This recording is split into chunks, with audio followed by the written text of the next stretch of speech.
মায়ার নজরে তাকিয়ে দাও, যদি তোমার মকবুল হজের সবটা আমার আল্লাহ তোমার আমলনামায় লিখে দেবে।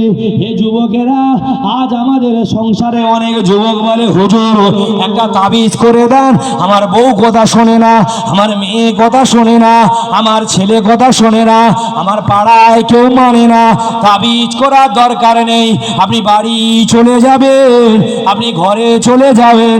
বিদ্যা বাপ আর মাকে যদি আপনি সম্মান দিতে পারেন, তাদেরকে আদর যত্ন ভালোবাসায় তাদের মুখে হাসিটা ফুটিয়ে দিতে পারেন, খোদার কসম করে বলে গেলাম, আপনার মরণ পর্যন্ত আপনাকে বেউজ্জতি হতে হবে না। আপনি সব সময় সম্মান মাথায় করে নিয়ে বেঁচে থাকবে। কিন্তু দুঃখ কোথায় জানেন? আমরা সব করি, বিদ্যা বাম্মাকে দেখি না। রোজার মাস গেল, বাপ কার ভাগে খাবে এই নিয়ে রোজার আগে মারামারি।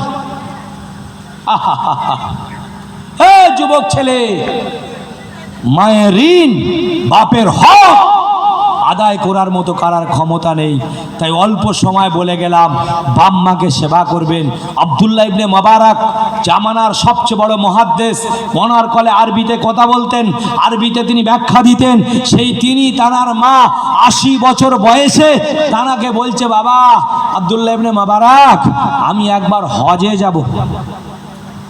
বিদ্যা মা জড়ো হয়ে গেছে, মাকে কুল্লি করে জামাই করে বেঁধে কাঁধে তুলে বাসরা থেকে কুপা থেকে বাসরা হেঁটে হেঁটে হেঁটে হেঁটে খানায় কাবায় নিয়ে গিয়ে 7টা তোয়াফ করে মাকে রেখে দিয়ে আর আল্লাহর খানায় কাবায়ের গেলাপটা ধরে বলছে, আল্লাহ আমার মায়ের দুধের ঋণটা কি আমি শোধ করতে পেরেছি? আমার আল্লাহ ইহলাম করে জানিয়ে দিচ্ছে, হে আব্দুল্লাহ ইবনে মুবারক, হে আব্দুল্লাহ ইবনে মুবারক, তুমি শুনে নাও, তোমার গায়ের চামড়াটা যদি ছাড়িয়ে তোমার মায়ের গায়ে, তোমার মায়ের পায়ের জুতা বানিয়ে দাও, তোমার মায়ের এক ফোঁটা দুধের ঋণ শোধ হবে না। আর আজকে আমাদের সমাজের যুবক ছেলেরা বউদের কথা শুনে মাকে বলছে, তুই চুপ, তুই কি বুঝি রে? বলছে না, বলে না?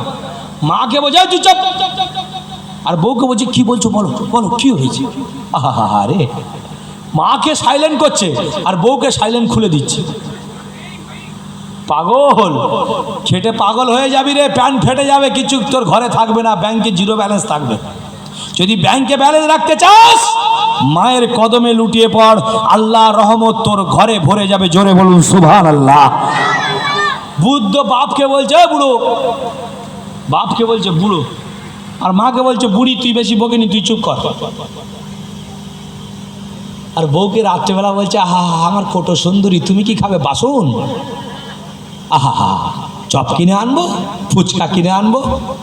আর মা কলজে ছেঁড়া হতবাগিনী মা ছেঁড়া শাড়ি পরে বারান্দায় বসে বসে কাঁদছে, বাবা আব্দুল ফারুক, বাবা রে আমার চশমাটা দেখতে পাই না, একটু পেল্টে দিবি? এই বুড়ি, তোর ঘন ঘন কিসের চশমা পাল্টানো রে? বাপ বলছে, বাবা আমার ওষুধটা শেষ হয়ে গেছে। এই তোমার বড় ছেলেকে গিয়ে বলো গে, আমার এখন ওষুধ কেনার পয়সা নেই। বলছে না, বলে না বাবা? আহা কি অবস্থা সমাজ।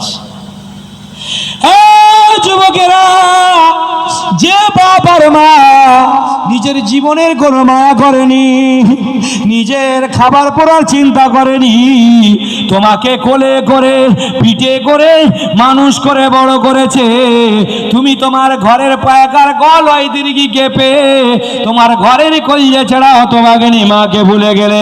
এ যুবক আমার কথা শুনবেন, কালকে যারা কলকাতায় কাজে যাবে, আপনারা ওই মল্লিকপুর স্টেশনে নেবে, 4টে বেদানা, 4টে আপেল, কিছু আঙ্গুর, কিছু ফল কিনে নেবে, নিয়ে হাঁটতে হাঁটতে হাঁটতে হাঁটতে কলজা ছেড়া হতভাগিনী মায়ের কাছে আসবেন।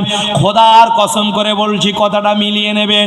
মায়ের পাশে বসে মায়ের গায়ে হাত বুলিয়ে বলবে, মা তোমার বড় কষ্ট হয় গরমে, আমি গরিব, তোমাকে এসি কিনে দিতে পারিনি, মা তুমি এই ফলটা খাবে, রাতের বেলা আমার জন্য দোয়া করবে। খোদার কসম, মা চোখের পানিটা ছেড়ে দেবে। দেবে না? দেবে না? মা কেঁদে বলবে, বাবা তোকে অত কষ্ট করতে হবে না, আমার ছোট, তুই ভালো থাকলেই আমি ভালো। আর ছেলে, মাকে 4টে ফল 4টে আপেল বেদানা কিনে দিলে মা বদদোয়া করবে না, মা তোকে মারতে যাবে না।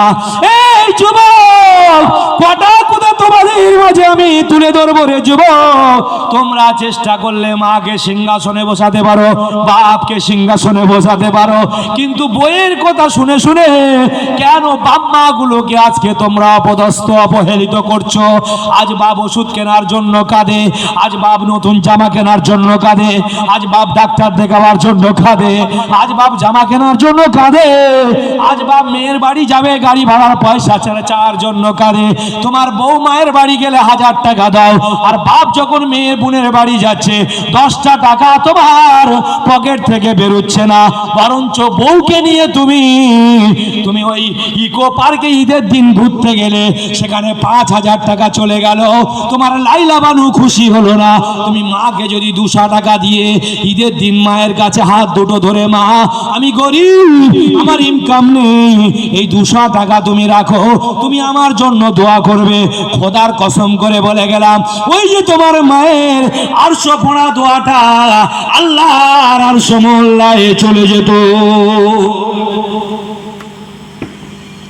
এ কাজ আমাদের সমাজে যুবকেরা করে, বরঞ্চ সারা রোজার মাস ঘুরে ঘুরে রং নাম্বারে কোথাও একটা মেয়ে তুলেছে, ঈদের দিন দেখা